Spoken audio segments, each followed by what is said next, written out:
हम लोग we will talk about some very important things.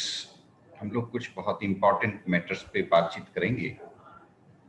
The most important thing that we require all of you to pay attention is your own development। इससे बड़ी बात और क्या होगी। आज के युवाओं के लिए अगर सबसे इम्पोर्टेंट कोई बात है तो उनके खुद के डेवलपमेंट की है। तो मैं और कोई मैटर पे नहीं, आपके अपने डेवलपमेंट के लिए ये बातचीत करूंगा। आपका डेवलपमेंट कैसे हो सकता है, आगे आप ट्रांसफॉर्म कैसे कर सकते हैं, आपके ड्रीम्स को आप कैसे हासिल कर सकते हैं, आपके कुछ अरमान हैं, कुछ सपने हैं, उन सपनों को कैसे हासिल कर सकते हैं और किस तरह से हम इस डिस्कशन से आपको और ज़्यादा बेनिफिट दे सकते हैं, ये मेरी बातचीत का मुख्य मुद्दा रहेगा। वैसे ये निश्चित बात है कि आप लोग बेस्ट और ब्राइटेस्ट स्टूडेंट्स हैं, इसमें कोई दो राय नहीं है। लेकिन इस ज़माने के अंदर हमने देखा है कि अगर व्यक्ति के पास में दिशा सही हो तो एक ऑर्डिनरी व्यक्ति बहुत असाधारण काम कर लेता है, और अगर एक व्यक्ति के पास अगर दिशा नहीं हो, डायरेक्शन सही नहीं हो, तो एक्स्ट्राऑर्डिनरी व्यक्ति भी कुछ खास नहीं करता, और कई बार तो गलत डायरेक्शन हो तो मामला गड़बड़ हो जाता है। तो जीवन में दिशा और दशा दोनों जुड़ी हुई बातें हैं और बहुत ही महत्वपूर्ण बातें हैं। तो सबसे पहले ये तय होना चाहिए कि what is the goal of life.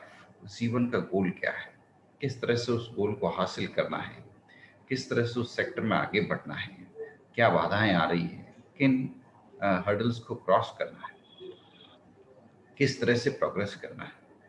एक इकोनॉमिक एनवायरनमेंट को लेकर के कई लोगों के प्रश्न होते हैं। कई लोग मुझसे प्रश्न पूछते हैं कि क्या हाल होगा, क्या ये रिसेशन जारी रहेगा। इकोनॉमी में रिसेशन के बावजूद भी कई लोग बहुत अच्छी तरक्की कर रहे हैं, और मैं चाहता हूं आप भी उनमें से एक बने। इकोनॉमी में रिसेशन है, इसमें कोई दो राय नहीं है, लेकिन इस रिसेशन के बावजूद काफ़ी लोग ऐसे हैं जो बहुत शानदार तरक्की कर रहे हैं। तो हमें उनकी बात करनी है, उनसे सबक सीखना है, उनसे प्रेरणा लेनी है। इकोनॉमी में हमेशा उस व्यक्ति के लिए अपॉर्चुनिटी होती है जो कुछ नया ऑफर कर सके, लीक से हटके चल सके, ज़माने के अनुसार चल सके, टेक्नोलॉजी को अपने रोजमर्रा की ज़िंदगी में इंटीग्रेट कर सके। तो अगर आप में ये विशेषताएं हैं, आपके लिए इकोनॉमी में हमेशा स्कोप है, आपके जीवन में तरक्की के रास्ते हमेशा खुले। लेकिन फिर भी हर व्यक्ति को अपने करियर पाथ का रेगुलरली असेसमेंट करते रहना चाहिए। मार्केट में इकोनॉमी का जो बेसिक उसूल है, law of demand and supply, वो ह्यूमन रिसोर्स मार्केट में भी काम करता है। हर समय किसी सेक्टर के अंदर डिमांड ज़्यादा होती है, किसी सेक्टर में सप्लाई ज़्यादा होती है। आज ज़्यादातर सेक्टर्स में सप्लाई ज़्यादा है, मैन पावर सप्लाई ज़्यादा है, डिमांड कम है। लेकिन कुछ सेक्टर ऐसे हैं जिनमें बहुत ज़्यादा डिमांड है, सप्लाई बहुत कम है। जैसे हेल्थ केयर सेक्टर है, जैसे स्टार्टअप का सेक्टर है, स्टार्टअप कंसल्टेंसी का फील्ड है, जैसे बिजनेस प्लानिंग का फील्ड है। ये वो सेक्टर्स हैं जिनमें अभी डिमांड बहुत ज़्यादा है और मैन पावर अवेलेबल नहीं है। तो ऐसे सेक्टर में अगर आप अपनी एंट्री करते हैं या ऐसे सेक्टर में आप कुछ काम करते हैं, you are able to create an impact. आपकी डिमांड है, आपकी ज़रूरत है ज़माने को, आपके हुनर की ज़रूरत है। ये वो सेक्टर्स हैं जिनमें आप काम अभी करने के लिए सोच सकते हैं। हेलो सर, नमस्ते सर। हाँ नमस्कार, बहुत बहुत धन्यवाद सर आपको। हाँ सर, आपका वीडियो नहीं आ रहा है सर। वीडियो नहीं आ रहा, मैंने बहुत ट्राई किया, करीब 5-10 मिनट मैंने भी ट्राई किया वीडियो पे, पता नहीं क्या बात है, ये वीडियो ऑन नहीं करता। कोई बात नहीं, बिना वीडियो भी कोई दिक्कत नहीं है, वीडियो नहीं ऑन हो रहा, मैंने बहुत ट्राई किया। ऐसे क्या? हाँ चलो कोई बात नहीं। हाँ, thank you. Thank you sir.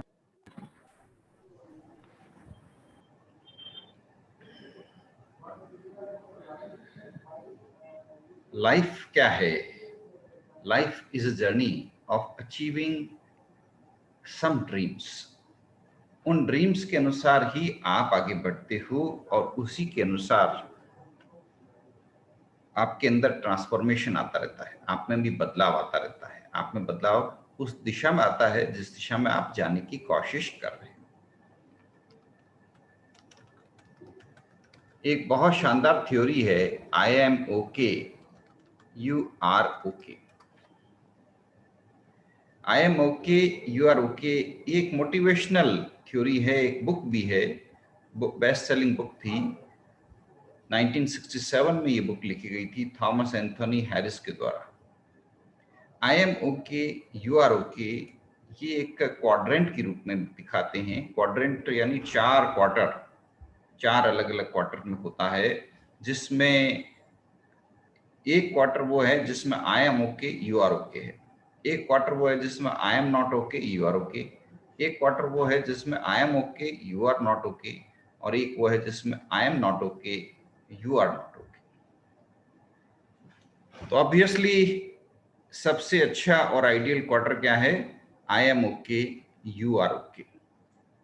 I am okay you are okay का क्या मतलब है कि मैं अपने बारे में भी पॉजिटिव रहूं, आपके बारे में भी पॉजिटिव रहूं, खुद भी पॉजिटिव रहूं, आपके साथ में भी पॉजिटिव रहूं। एक बड़ी शानदार बात है I am okay you are okay की ये बात कि अगर आपके अंदर इस तरह का पॉजिटिव दृष्टिकोण है तो कोई भी सिचुएशन हो आपको कोई दिक्कत नहीं आएगी। I am okay you are okay, बहुत बेहतरीन बात है। तो I am okay you are okay क्या है? एक दृष्टिकोण है, और इस दृष्टिकोण को हम सबको अपने अंदर विकसित करना है। और अगर ये दृष्टिकोण हम में अभी नहीं है तो इसको कैसे डेवलप किया जाए, उसको लेकर के हमको प्लान करना है। तो I am okay you are okay ये कैसे हम अपने अंदर डेवलप करें, इसको लेकर के हमको प्लान करना है, और इसको लेकर के हमको काम करना है कि किस तरह से हम एक पॉजिटिव एटीट्यूड अपने अंदर डेवलप कर सकते हैं। मैं I am okay you are okay का एक स्क्रीनशॉट आपको दिखाता हूं। आपको सबको नजर आ रहा होगा ये screenshot. I am okay you are okay. No, you are able. Yes, I hope all of you can see this screen. I am Yes. okay you are okay। तो ये बाकी 3 जो क्वाड्रेंट्स हैं, I am not okay you are okay, I am not okay you are not okay, I am okay you are not okay, ये 3 quadrant हैं। ये तीनों quadrant हमको छोड़ने हैं, हमें एक ही क्वाड्रेंट की तरफ बढ़ना है, और वो क्वाड्रेंट है I am okay you are okay. इस क्वाड्रेंट की तरफ हमको बढ़ना है। ये कब होगा? ये होगा दृष्टिकोण में बदलाव के साथ। आपका अपने बारे में क्या दृष्टिकोण है? बहुत पॉजिटिव दृष्टिकोण अपने बारे में डेवलप करिए।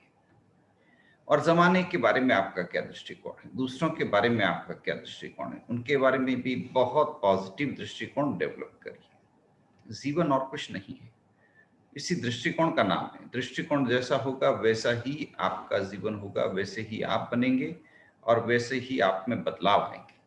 यू चेंज अ लॉट, आप बहुत बदल जाते हैं समय के साथ, पता ही नहीं लगता। लेकिन कैसे बदलते हैं?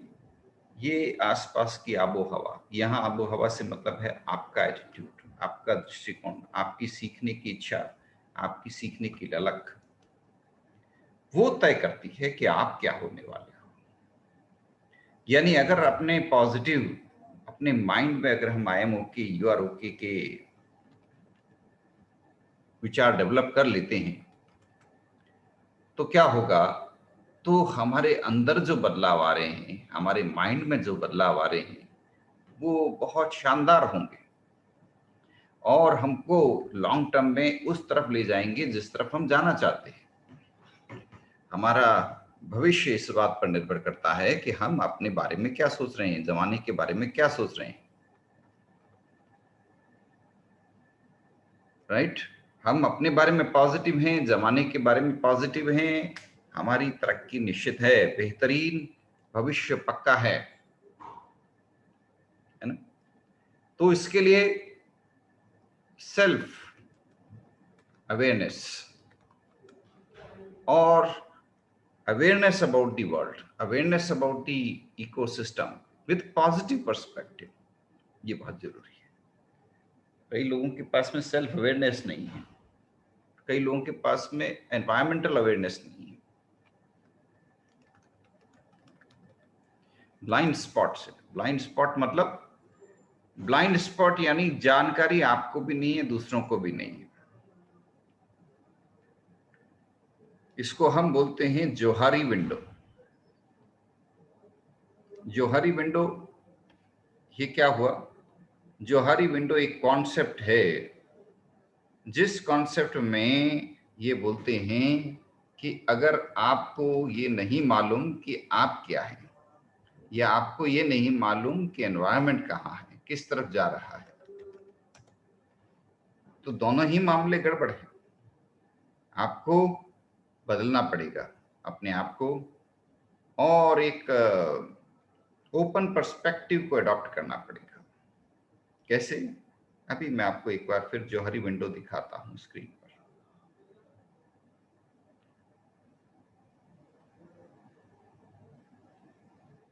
तो जोहरी विंडो एक कॉन्सेप्ट है जो ये कहता है कि ये जोहरी विंडो है। अब हम 4 तरह के क्वाड्रेंट्स में होते हैं, known to self, known to others. अब आप में से किसी को सिगरेट खाने का, सिगरेट पीने का नशा है, आपके क्लासमेट्स को भी पता है, आपके परिवार वालों को भी पता है, आपको भी पता है कि आपकी कमजोरी है, तो ओपन एरिया में। लेकिन आप सिगरेट पीते हैं या आप किसी को बताते नहीं हैं, तो known to self, not known to other, hidden area में आ गया, फसाड। तो ये फसाड एरिया हो गया। और मान लीजिए आप बहुत शानदार वक्ता है, लेकिन आपको पता ही नहीं है, क्योंकि कभी आप स्टेज पे आए नहीं। कभी स्टेज पर जबरदस्ती लाए जाएंगे तब पता लगेगा ना कि आप कितने अच्छे वक्ता हैं। आपकी काबिलियत के बारे में ना आपको पता, ना किसी और को पता। वो हनुमान जी वाली बात आपने सुनी होगी, हनुमान जी को भी पता नहीं था कि वो एक छलांग में भारत से श्रीलंका जा सकते हैं क्या। उनको नहीं पता था कि उनके अंदर ये खासियत है। तो ये खासियत हनुमान जी में जो थी कि उनको नहीं पता था कि उनके अंदर इतनी जबरदस्त खास कैपेबिलिटी है, ऐसी सैकड़ों बातें आप में भी भरी हुई हैं। ऐसी सैकड़ों बातें आपके अंदर भरी हुई है और वो आपको मालूम नहीं है। आपको नहीं मालूम, मेरे को भी नहीं मालूम, किसी को नहीं मालूम। वो ऐसे ही दफन हो जाएगी आपके साथ। आपकी कैपेबिलिटी बिना आपको पता चले ऐसे ही दफन हो जाएगी। जमाने को पता चलेगा ना आपको पता चलेगा। तो अब क्या करें? इसका कोई उपाय नहीं। उपाय तो है, लेकिन उसको कोई लागू ही नहीं करेगा तो मतलब क्या? ऐसे उपाय के ऊपर चर्चा करके क्या करेंगे जिसको ना आप लागू करेंगे ना मैं लागू करूंगा। एक बेहतरीन किताब है, उस किताब के बारे में आपसे चर्चा करूंगा। तो पहले ये क्वाड्रेंट समझ लें। क्वाड्रेंट, हमने 2 क्वाड्रेंट अभी चर्चा की। आप सिगरेट पीते हैं, ये आपको भी पता है, जमाने को पता है। इधर आ गया open arena, open area Arena. लेकिन आप सिगरेट पीते हैं, ये आपने किसी को नहीं बताया, तो ये हुआ हिडन एरिया, फसाद। और अब आते हैं वो बात जो आपको पता नहीं कि आप इतने शानदार गुण रखते हैं, कैपेबिलिटी हैं, किसी को नहीं पता, तो उसको हम बोलते हैं ब्लाइंड स्पॉट। और ऐसी चीज जो आपको भी पता है, जो आपको नहीं पता लेकिन दूसरों को पता है कि आपके अंदर जबरदस्त वो है, तो वो आपका ग्रेट अननोन सेक्टर। अब तरक्की कब होगी? तरक्की तब होगी जब ओपन एरिया बढ़ेगा, अरेना बढ़ेगा, खुलापन आपके लिए भी मददगारी, जमाने के लिए भी मददगारी। ब्लाइंड स्पॉट कम करना है, अननोन ग्रेड को कम करना है, फसाड को कम करना है, बस इतना सा काम है। आपके ओपन एरिया को बढ़ाना है, तब जाके काम बढ़ेगा। लेकिन ऐसा हो नहीं पाता। जैसे मैंने आपके सामने कहा कि हनुमान जी को नहीं पता कि उनमें क्वालिटीज क्या है, तो आप में भी दुनिया भर की ऐसी क्वालिटीज है जिनके बारे में आपको नहीं पता कि आपके अंदर इतनी अच्छी क्वालिटीज हैं। और जमाने को कहां से पता चलेगा उनके बारे में जब आपको ही नहीं पता। लेकिन कई ऐसी क्वालिटीज हैं जिनको आप नोटिस नहीं करते, लेकिन दूसरे लोग नोटिस कर लेते हैं, और उसके आधार पर वे आपके बारे में मूल्यांकन करने की कोशिश करते हैं। तो मैं आपसे ये अनुरोध कर रहा हूं कि आपको अपने फसाड को कम करना है, अननोन एरिया को कम करना है, ब्लैक स्पॉट डार्क स्पॉट को कम करना है, अरेना मतलब खुला, पर्सनैलिटी के बारे में, अपने बारे में, अपने व्यक्तित्व के बारे में खुलापन बढ़ाना है।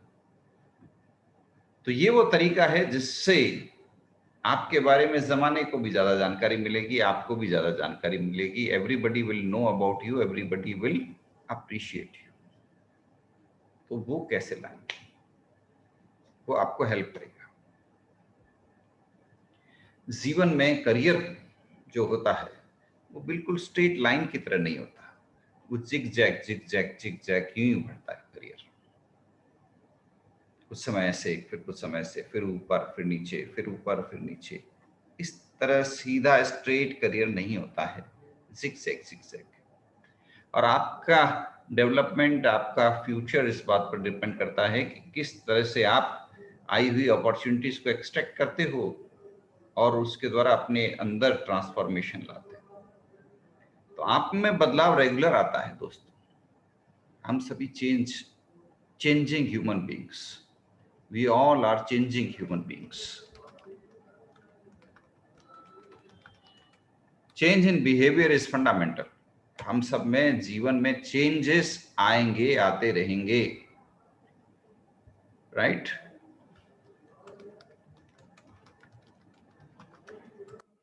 चेंज आना स्वाभाविक है। अब इस चेंज को लाएं कैसे, किस तरह से लाएं? हम नहीं लाएंगे, अपने आप आ जाएगा। हम लाएंगे तो बेहतर होगा, हम नहीं करेंगे तो अपने आप हो जाएगा। हम कुछ नहीं करेंगे तो अपने आप हो जाएगा। तो बेहतर है हम कुछ करें, है ना? तो कैसे करें, किस तरह करें? चेंज आना पक्का है, किस तरह से चेंज लाएं वो इंपॉर्टेंट बात है। चेंज आएगा, हम नहीं कोशिश करेंगे तो भी अपने आप आएगा। लाइफ में चेंज आना पक्का है, किस तरह से लाएं वो तय करना है।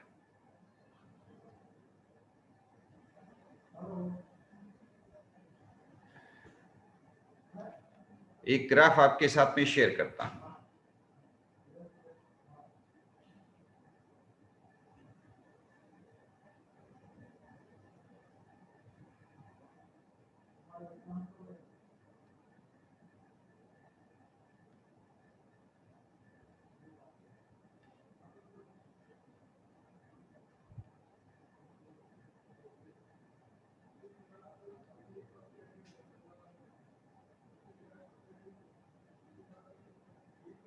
ये देख रहे हैं आप ग्राफ।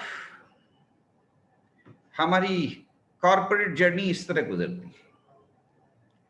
एसोसिएट या मैनेजमेंट ट्रेनी के रूप में अपने करियर की शुरुआत करते हैं, फिर सीनियर एसोसिएट, फिर असिस्टेंट टीम लीडर, फिर टीम लीडर बनते हैं, फिर शिफ्ट मैनेजर, आपके केस में आप बन जाएंगे फाइनेंस मैनेजर, फिर सीएफओ, फिर कंपनी के मैनेजिंग डायरेक्टर या कंपनी की टॉप पोस्ट। तो ये करियर ग्राफ इस तरह जिग जैग करते हुए आपको ऊपर आसमान की तरफ ले जाएगा और एकदम टॉप पोस्ट सीईओ या सीएफओ की पोस्ट तक ले जाएगा। आपकी नजर अभी यहीं पे है, मतलब जैसे ही आपने सीए किया आपकी नजर यहीं पे है, आपको बड़ी खुशी मिलेगी, अरे मुझे 10 लाख का पैकेज मिल गया, 12 लाख का पैकेज मिल गया, देखो मेरा अपॉइंटमेंट हो गया, यही मेरा गोल है, यही मैंने गोल हासिल कर लिया। बड़े खुश हो जाएंगे। जैसे ही वक्त गुजरा 3 साल 4 साल बाद, तो फिर पकने लग जाएंगे, अरे बोर हो गया, प्रमोशन नहीं मिल रहा, एक ही काम करते करते मैं तो बोर हो गया। तो मेरी बात क्यों नहीं मानी, पहले से ही इस टारगेट के ऊपर अपनी नजर रखते, पर इस टारगेट पे नजर ही नहीं है। अभी लगता है ये टारगेट तो असंभव है, इस टारगेट के बारे में क्यों सोचें। लेकिन जब वक्त गुजरेगा पता ही नहीं चलेगा, अगर आप इसके बारे में सोचते शुरू से तो जल्दी पहुंच जाते इस टारगेट पे। लेकिन अफसोस ये कि आप इसके बारे में सोच ही नहीं रहे। क्योंकि आप इसके बारे में सोच ही नहीं रहे तो इसलिए आपकी जर्नी तो इधर के लिए हो ही नहीं रही ना। ये तो जमाने की आंधियां हैं जो आपको धक्के मारते मारते धीरे धीरे इस टॉप लेवल पे ले आएगी। नहीं समझ में आई मेरी बात? मान लीजिए आज आप अपने बारे में देखते हो, आपने कितने अचीवमेंट कर लिए, कहां तक पहुंच गए। इनके बारे में आपने क्या तब कभी सोचा था जब आप बहुत छोटे थे? नहीं सोचा। कभी इधर गए, कभी इधर गए, कभी उधर गए, कभी उधर गए। वो तो वक्त के थपेड़े थे जो इधर उधर करते करते आज आप इस स्थिति में आ गए जहां आप मेरे सामने। अब अगर आपका शुरू से फोकस्ड डायरेक्शन रहा होता तो शायद आप 2 साल पहले मिल लेते मुझसे, साल भर पहले तो पक्के मिल जाते। तो यही बात करियर ग्राफ के बारे में है। आप अगर एक फोकस के साथ, एक लक्ष्य के साथ आगे बढ़ रहे हैं तो ये जो जर्नी है आपकी, उस जर्नी को आप जल्दी हासिल कर लेंगे, बेहतर ढंग से हासिल कर लेंगे। लेकिन अगर आप फोकस नहीं हैं तो धीरे धीरे धीरे पहुंचेंगे जरूर, टाइम लगेगा थोड़ा एक्स्ट्रा। अभी हम पूरी दुनिया में नजर दौड़ाते हैं, जहां पर भी आप देखते हो 2 ट्रेंड्स हर जगह आ रही है। पहली ट्रेंड, छोटी कंपनियों का अस्तित्व खत्म हो रहा है पूरी दुनिया में और उनकी जगह बड़ी बड़ी कंपनियां, बहुत बड़ी बड़ी कंपनियां, कॉर्पोरेट टाइकून्स उभर करके आ रहे हैं। आप लोग एग्री करेंगे इस बात से कि सब देशों में हर जगह छोटी छोटी कंपनियों की जगह बहुत बड़ी बड़ी कंपनियां ले रही है। ये एक पहली सच्चाई हम देख रहे हैं। और दूसरी सच्चाई, दूसरी ट्रेंड जो हम देख रहे हैं वो ये कि जैसे ही ये बड़ी कंपनियां बन जाती हैं, ग्लोबल कॉन्ग्लोमरेट बन जाते हैं जिनके पूरी दुनिया में काम होते हैं, वो कंपनियां सेक्टर स्पेशलिस्ट बन जाती हैं। हर कंपनी एक ब्रांड, एक थीम के तहत काम करती है, पूरी दुनिया के बेस्ट रिसोर्सेज का इस्तेमाल करने की कोशिश करती है, मैन्युफैक्चरिंग हब चीन में बनाती है, यानी प्रोडक्शन चीन में करती है, मार्केटिंग पूरी दुनिया में करती है। इस पूरी दुनिया में जो कंपनी चलती है उसके काम काज, उसके ऊपर नजर रखने के लिए टॉप मैनेजमेंट टीम बनाती है। और बड़े आश्चर्य की बात यह है कि उस टॉप मैनेजमेंट टीम में भारत के तमाम लोग, कंपनी का सीईओ भारत से होता है, कंपनी का सीएफओ भारत से होता है। एक दूसरी ट्रेंड निकल के आई दुनिया में। वर्ल्ड की टॉप फॉर्च्यून 500 कंपनियों को देखिए उठा करके, हर चौथी कंपनी का सीईओ सीएफओ कोई न कोई टॉप एग्जीक्यूटिव भारत से आ रहा है। किसी कंपनी का R&D एक्सपर्ट भारत का है, किसी कंपनी का नॉलेज मैनेजर भारत का है, किसी का सीईओ भारत से है, किसी का सीएफओ भारत से है। तो भारत की पहचान पूरी दुनिया के अंदर बन गई है, एक ऐसा देश जो पूरी दुनिया को सबसे ज्यादा नॉलेज वर्कर्स दे रहा है। चीन ने अपनी पहचान बना ली मैन्युफैक्चरिंग हब के रूप में। दुनिया में हर बड़ी कंपनी अपना मैन्युफैक्चरिंग हब चीन में एस्टेब्लिश कर रही है, और दुनिया की हर दूसरी बड़ी कंपनी अपना सीईओ सीएफओ भारत में खोज रही है। तो दोनों जगह समझ में आ रहा है आपको? ये जो ट्रेंड है दुनिया की, वो समझ में आ रही है आपको? दुनिया में ट्रेंड क्या है, किस तरह की ट्रेंड है, और इसका क्या इम्पैक्ट हो रहा है? अगर आप दुनिया के डेटा को देखते हो, पूरी दुनिया के ट्रेंड्स को देखते हो, तो आप खुद सरप्राइज करते हो कि किस प्रकार भारत अंडर डेवलप्ड कंट्री होते हुए भी, सबसे पिछड़ा हुआ देश होते हुए भी, दुनिया में सबसे ज्यादा सीईओज और सीएफओज कंट्रीब्यूट कर रहा है। सबसे ज्यादा नॉलेज वर्कर्स, कहने को भारत में शिक्षा सबसे कमजोर है, सबसे ज्यादा इलिटरेट्स भारत में है। दुनिया में लगभग 15 से 20 करोड़ ऐसे लोग हैं जो अनपढ़ हैं, पढ़ भी नहीं सकते, इलिटरेट्स। वो कहाँ हैं? भारत में। सबसे ज्यादा इलिटरेसी भारत में है, सबसे कमजोर शिक्षा तंत्र भारत का है, सबसे ज्यादा खस्ता हाल एजुकेशनल इंस्टीट्यूशंस भारत में हैं। गांव में ऐसी स्कूलें हैं, टॉयलेट्स तक नहीं,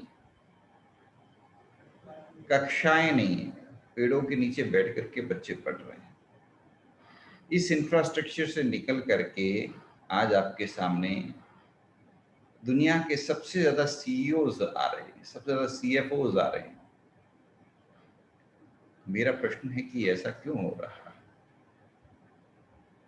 ऐसा इसलिए हो रहा है कि एजुकेशन सिर्फ एजुकेशनल इंस्टीट्यूशन में नहीं दी जाती।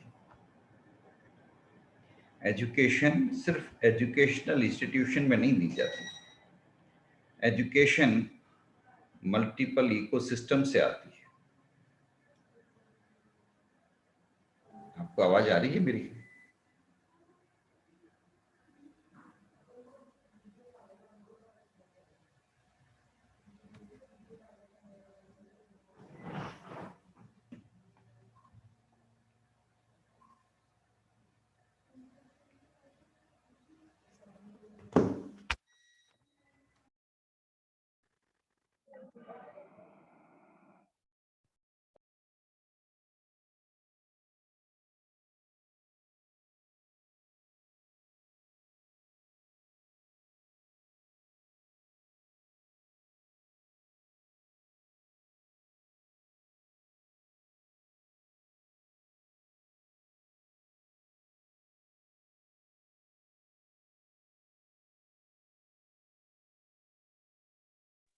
So you're not audible. Sir आपका माइक म्यूट है। Okay. So the biggest problem that we have in India is that we may go and experience any level of transformation. We may enter 5G, 4G, whatever it is, but the most important thing remains basic infrastructure वैसा ही है। बिजली जाएगी, दिन में 4 बार 5 बार बिजली जाएगी, पक्का है। तो बेसिक इंफ्रास्ट्रक्चरल जो इश्यूज हैं वो हमेशा बरकरार रहेंगे, और उसके कारण इस तरह की प्रॉब्लम्स तो आनी ही है। तो कोरोना पीरियड में आप सबको भी दिक्कत आती होगी, बिजली की और इन सब की, इंटरनेट की, ये सब प्रॉब्लम्स आ जाती हैं, चलती हैं।